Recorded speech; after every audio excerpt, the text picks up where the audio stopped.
Negalėčiau vardinti vienos konkrečios priežasties, kaip aš atsidūriau prie pulto, kaip aš pradėjau dalintis muziką su žmonėmis. Matyt, tėvai išugdė meilę muzikai, migdydami mane su juostiniu magnetofonu ant pagalvės.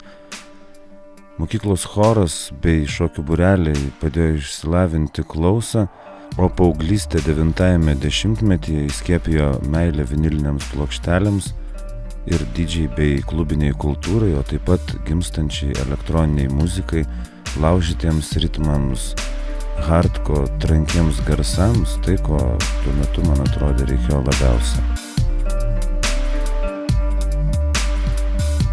Aš džiaugiuosi, kad gimiau ir užaugau Vilniuje ir nors ir reivo karštinė apėmė visus miestus maždaug tuo pačiu metu ir netgi Klaipėda buvo viena iš lyderiaujančių, tačiau aplinkybės susiklostė, kad ilgainiui vis tiek viskas daugiau mažiau koncentravosi sostinėje, kadangi čia buvo ir visos didžiosios žiniasklaidos priemonės ir tas pats netgi Didžiai Saga atvažiavo į Vilnių tam, kad turėti Lietuvos radijo 3 programoje savo dūžių laidą ir apskritai tiek profsąjungų rūmai, tiek geležinis kablys surinkdavo praktiškai visus Lietuvos reiverius. Na, o aš buvau čia, aš mačiau, kaip viskas vyksta ir man niekur nereikėjo važiuoti.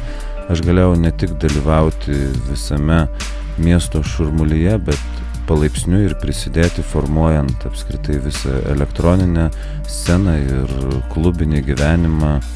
Kai pradėjau groti, aš svajojau, kad galbūt mane pakvies į didelę diskoteką Didžiai Saga ir aš galėsiu pagroti su Rimu Šapausku ir visais kitais žmonėmis, kurie tais metais buvo scenos karaliai. Ir net negalvojau, kad jau po 10 metų važiuosiu pats į kitas šalis, grosiuosi didžiausiuose šalies festivaliuose. Per tą laiką sugebėsiu aplankyti ir pabuvoti prie pulto tiek Austrijoje, tiek Olandijoje, tiek Čekijoje, tiek Vokietijoje. Ir pagaliau, kad turėsiu savo radijo laidą, kad galėsiu valgyti duoną iš tų dalykų, kurie man teikia malonumą. Na ir nenorėčiau labiausiai sutikti su ta nuomonė, kad didžėjus turi pataikauti publikai, o ne groti jam patinkančią muziką. Aš visą laiką stengiuosi vadovautis vienu principu, tai yra groti publikai, tačiau muzika, kuri patinka man.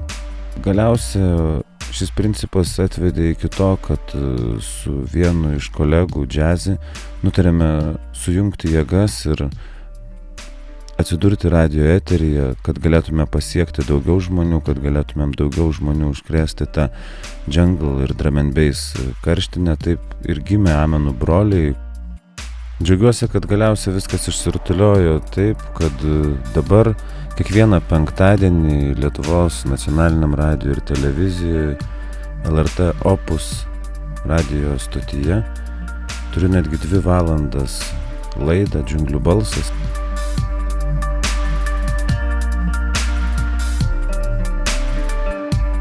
Didžėjaus, kaip ir kiekviename kitame darbe, rezultatas priklauso nuo to, kiek tu investuoji į tą darbą ir kiek tu įdedi savęs.